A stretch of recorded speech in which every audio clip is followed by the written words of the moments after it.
got my back? I got your back. Who's got my back? I got your back. 1, 2, 3.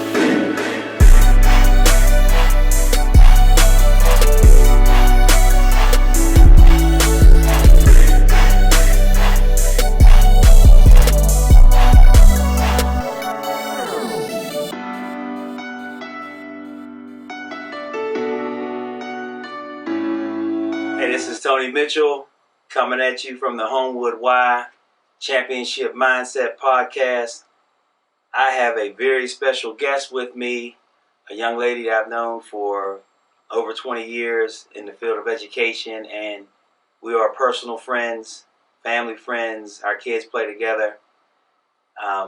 It is special for me because Melinda Suzensky is somebody who I have great respect for all the things that she's accomplished and all the things that she is going to accomplish. She is a published author now. Melinda has a book titled I Fit In with the Skin I'm In. And it is a book that talks about diversity, and it kind of tells Melinda's story. And we're doing a program, as you well know, called Championship Mindset.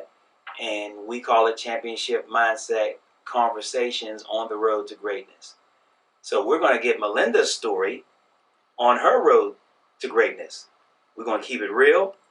We're going to be informative, and we would love for you to purchase this book and use it in your schools. It is targeting kindergarten through 2nd grade, but its diversity aspect that it builds upon self-esteem as well. So if you are a 3rd grade or higher, you can incorporate it into your curriculum somehow, whether it's open discussion, a good piece for the kids to be able to share their experience of some of the things that they struggle with.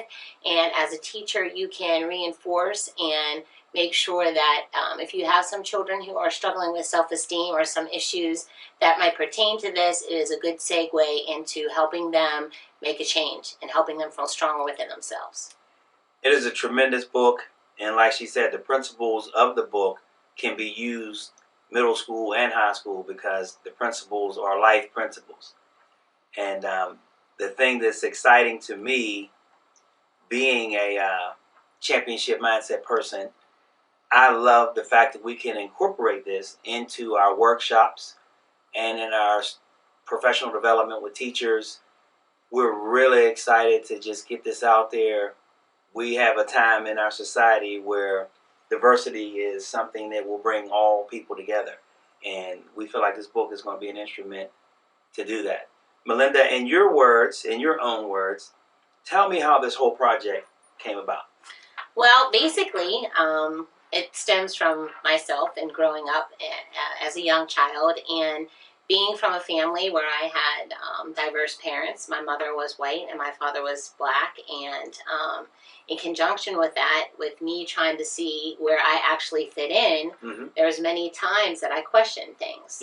So going through society and being a teacher and now a mother of twin boys, I just felt that it was a good time for me to really share my experience, my personal experience, and hoping that I would touch the lives of some other kids out there that might be questioning their identity, where they fit in, how they fit in. And being biracial, there are many times that I had questioned the fact of, what culture did I fit in with?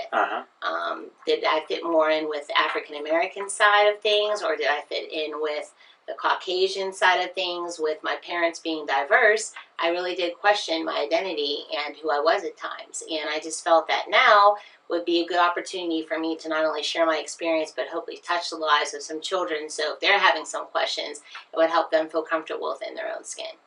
Tell me about your background as an educator. You went to school at Springdale area. Yes, I did. Tell me a little bit about your background. So I started out, first of all, going to a Catholic school. And in the Catholic school, what was the name? It was St. Alphonsus. Okay. It was located in Springdale, PA. Okay. Small school. Some of my very, very closest friends still to this day came from there. Okay. And the experience that I had there was quite different. And when I say that, when I was going there, I had the opportunity to see a lot of different things from a different perspective. But at a young age, there were not kids in my classroom that looked like me. So, after time and time again, I would come home and I never really expressed it to my mother But at that point in my life, I did kind of question as to why I was the only child in that classroom or in that school per se that was different color. So from there, I went on to high school. Springdale High School is where I attended 9th through 12th grade. And I kind of experienced the same thing there as well, though it was a little different because in that day and age, there were not other kids there of ethnic backgrounds or necessity, but the problem that came in was I started to get picked on because I was different, which made it very difficult for me to fit in and find out where my placement was actually going to be. Okay, so now Springdale area. Give us an idea of the people in Pittsburgh that never get out of their own little fishbowl. Where is Springdale? Springdale is located off of 28, which is going towards Kittanning, surrounding areas New Kensington, Lower Borough, Fox Chapel, Aspinwall, Cheswick. And there is not a lot of diversity within those neighborhoods and those small locations. And so I really had to build not only a strong sense of identity, but I also had to, create a strong sense of myself, who I was, and my self-esteem. I really struggled for a while there with my self-esteem because I was getting picked on all the time and made fun of. And, I did have a group of friends once I was in high school that kind of realized who I was with the person inside and didn't focus on the color of my skin. And that really took a lot of, I want to say, guts for them to stand up for me back in that day and age. So Absolutely. I thank them for that. The thing that I always loved about you, Melinda, is your personality is like effervescent. your smile, and I remember the first time we met. We actually taught at the same charter school. Melinda, myself, and my wife Heidi. And at that particular time, we didn't know each other. None of us knew each other. We were doing in-service, and we were in a church in Wilkinsburg, and it was just unbelievable how the Lord connects dots. Yes. Within a week's time of doing in-service, the three of us became like connected. Yes, we did. And you and Heidi knew each other before you knew me. Correct. So it was kind of unbelievable how all the dots just kind of got It really did. connected. So now tell me about your children. So I have twin boys, Aiden and Cameron, who are 13. So they're entering, of course, teenhood now. And along with puberty has definitely been a challenge, which I'm sure a lot of my friends have already experienced. So I always ask for any additional advice they'd like to prepare or help me with ahead of time. Is always welcomed. They are a blessing to me in many ways. They are very vibrant, outgoing. They both have a sense of not only just direction and where they want to go in life, but they really have embraced the differences with each other, even though they are twins. I love the fact that they are more than willing to always offer themselves or extend themselves to people and to be kind and to remain respectful. Sometimes it's a challenge, as we all know, at home. Oh, yeah. But they know that there comes a point where it's more important for mom to know that they're doing the right thing out there and they're respecting the people who love and are there to help them get through life and to keep them on that right path. So with Championship Mindset, it has definitely been a goal and a focus for them, not just really in their sports, but in their everyday life. So I'm hoping this will carry through with them as they get older as well. Well, just to connect some dots for you, Melinda's twin sons are 1 year younger than my son. Yes. And they have a lot of like-minded goals. They do. They're athletic, they're outgoing, personalities are unbelievable. A lot of fun to be around. But I think that one of the common goals, too, is that we really try to keep them grounded with the respect of, with Championship Mindset, we want to make sure that they're staying on the right path, making good decisions, making right choices. Yes. And so in continuously trying to reinforce that can be challenging because, of course, at this young age, they have a lot of questions themselves. And then there's peer pressure that they're faced with on a daily basis. So with society today, there are a lot of other extra things that are put in place for them already that we didn't have growing up. Exactly. So it makes it all the more of a challenge. Well, we do everything here at Championship Mindset Podcast in segments. I want you to hold that thought. Okay. We're going to end this first segment. We'll be coming right back at you in 1 minute.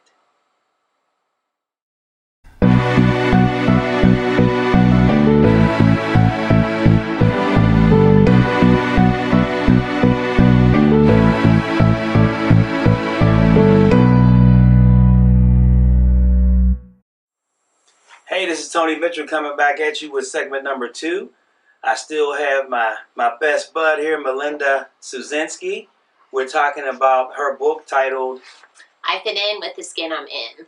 And we want to talk about the motivation, the objectives, and the goals for this book. What is your objectives and your goals for You this know what, book? Tony? The reason I really wanted to get this message across and out to a lot of not just teachers but to parents is because, like I said before, as a spinoff with me growing up, I was in the library a lot. My mom had taken me there to read and read to me, and I just recall trying to go into the library to find a book.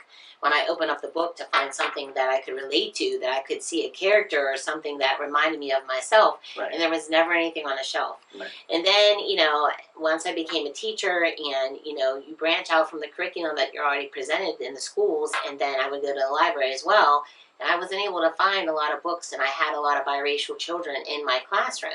And I think over the years it's become more prominent. So it's not even just a black or white issue. There are a lot of other mixed races out there who have blended together, who have children who are in our classrooms, and we don't have anything that they can actually open up and relate to.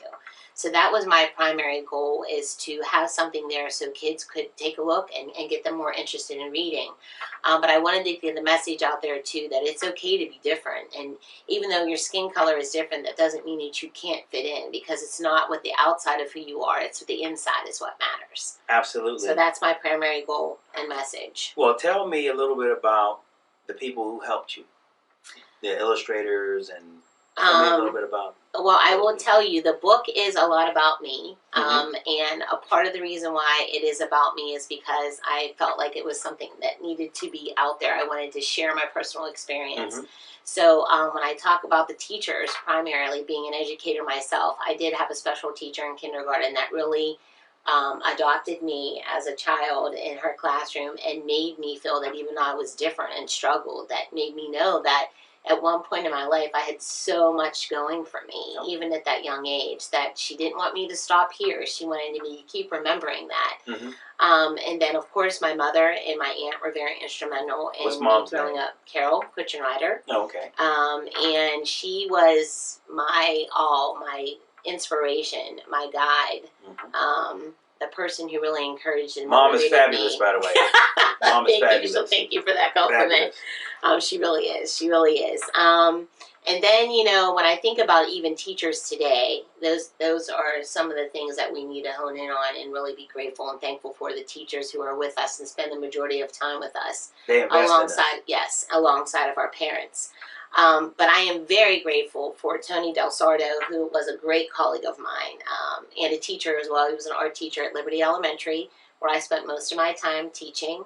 And Mia Crow, who was my editor, who really put this whole thing together and kept me motivated in getting it out there. And I'm very thankful and grateful that I had those two working alongside with me to get my book to where it is today. Talk to me about some of the hurdles that you had in this project. Oh my.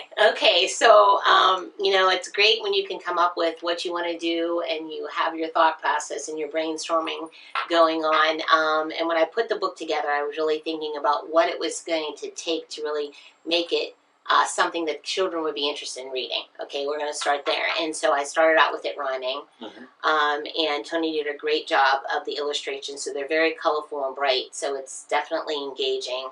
And I also made it interactive. So it was a little spin-off with most of the books that are out there aren't interactive. So whether you do it with your child, they have the opportunity of reading, and then there's a section in the back that they can actually draw what they want to be when they grow up, or draw who they look like and who they are, or what they want to become at one point in life. So it definitely gives them not only just a challenge, but an opportunity to express themselves.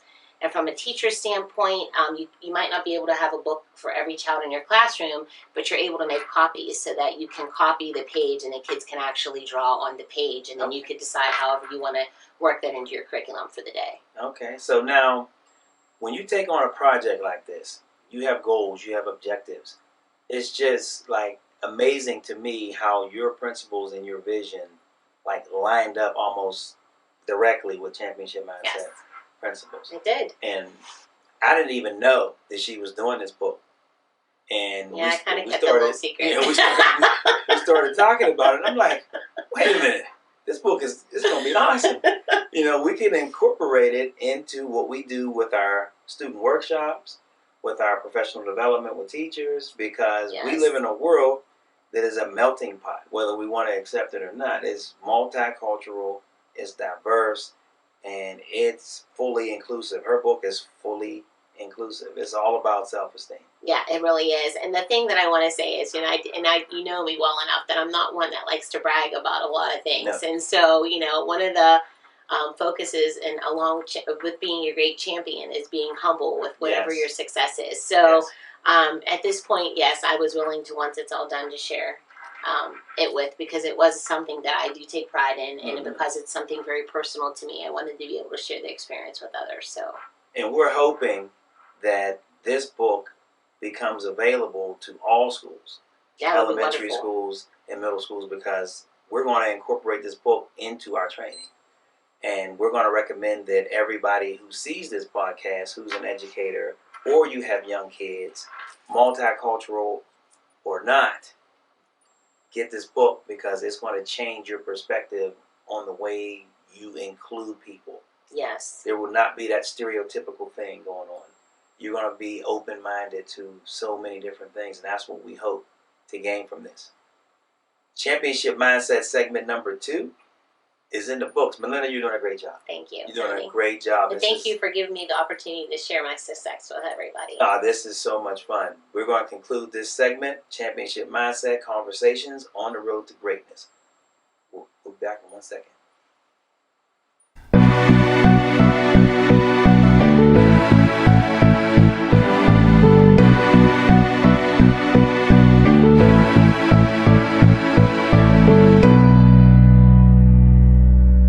Hey, Tony Mitchell coming back at you with segment number 3. I still have Melinda with me. It has been a blast, Melinda. I can't tell you how much fun. We had a little phone call. Mom called into the studio and wanted to know what is going on.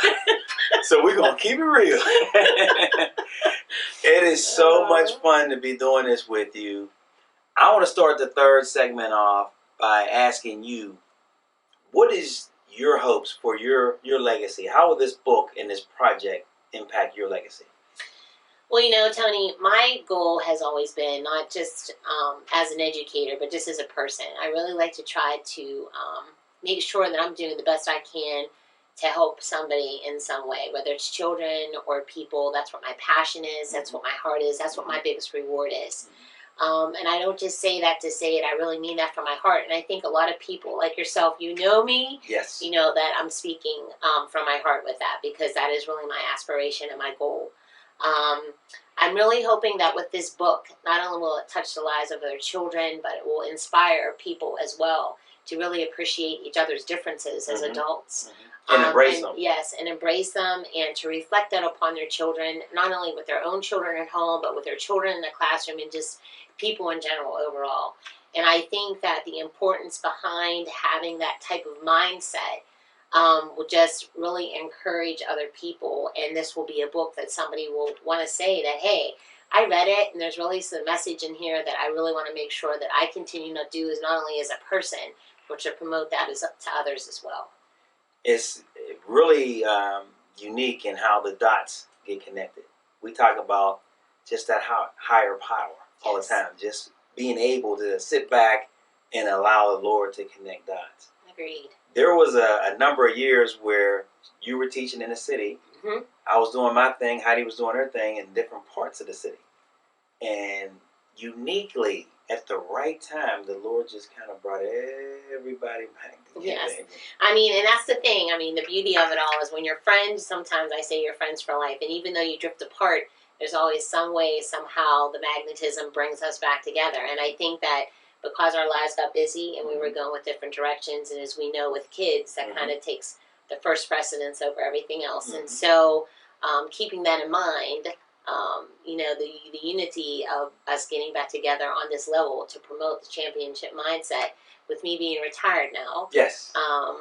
And I say that graciously because I do miss it to a degree. But this is God more has, fun. yes, it is more fun, and God had another plan, another direction for me. So this is where I'm at right now, and I'm enjoying every minute of it. Don't get me wrong, but it also still gives me an opportunity to still get back into the classroom. So that's what we do, is to kind of help teachers and inspire them to keep in mind that with a championship mindset, you can do great things. We actually did a professional development workshop this morning before we did this podcast. Yes. And it was outstanding. I think they enjoyed it. It was outstanding to be able to see it from both sides of the coin now. As a student, as an educator. Yes. And now as a parent and a facilitator now. So we're going to make it hard on our competitors. Because the product that we're going to put out is fully comprehensive. It's flexible. You can put it in a briefcase and take it to any city. Yes, and it's not a touch and go. Yes. It's something that we're trying to, hopefully people will buy into for the right reasons, knowing that we're here to continuously be there for them, to support them, to encourage them, to motivate them, and to help them. A championship mindset classroom, it impacts you your entire life.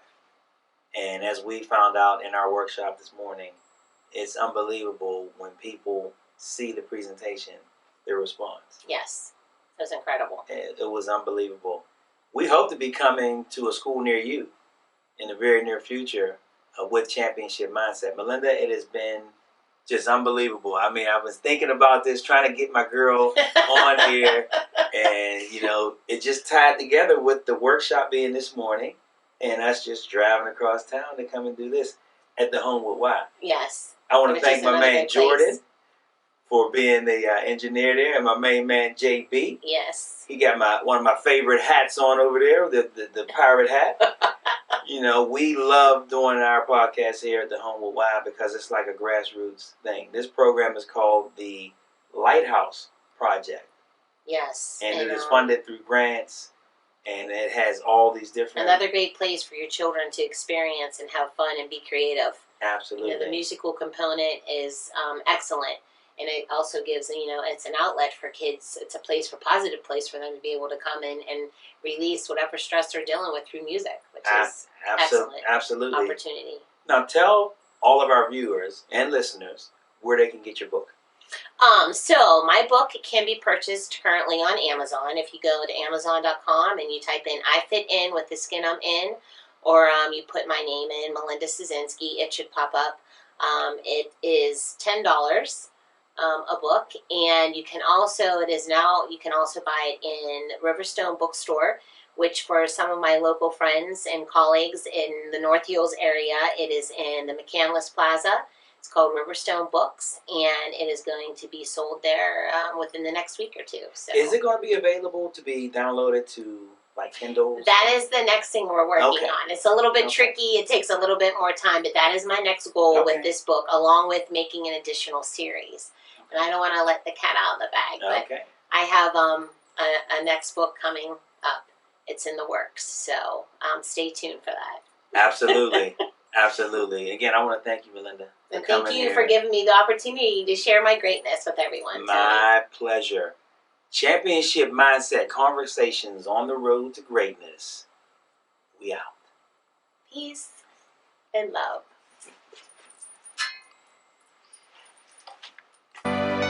You got my back. I got your back.